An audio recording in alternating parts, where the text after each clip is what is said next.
সমুদ্র মন্থনের সময় কার্তিক মাসের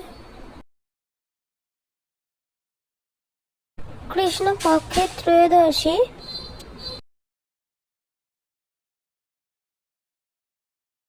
তিথিতে হাতে কলস নিয়ে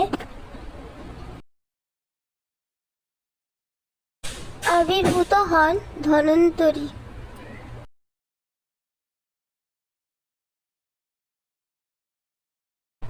যিনি দেবতাদের বৈদ্য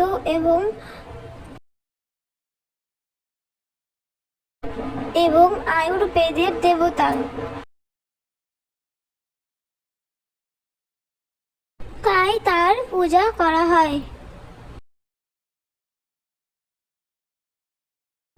একবার ভগবান শ্রী বিষ্ণুর কথা না মেনে মা লক্ষ্মী সর্ষে ফুল ও আখের রস গ্রহণ করলে ভগবান শ্রী বিষ্ণু 12 বছরের জন্য তাকে মর্তের এক কৃষকের সেবা করার অভিশাপ দেন। মা লক্ষ্মীর কৃপায় সেই কৃষক ধনী হন। 12 বছর পর ভগবান শ্রী বিষ্ণু মা লক্ষ্মীকে ফিরিয়ে নিতে এলে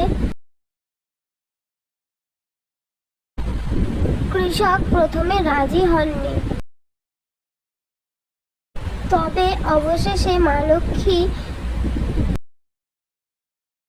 ফিরে যান।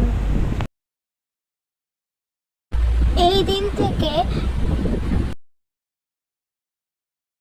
তার ভক্তরা তাকে বরণ করতে প্রদীপ জ্বালানো শুরু করেন।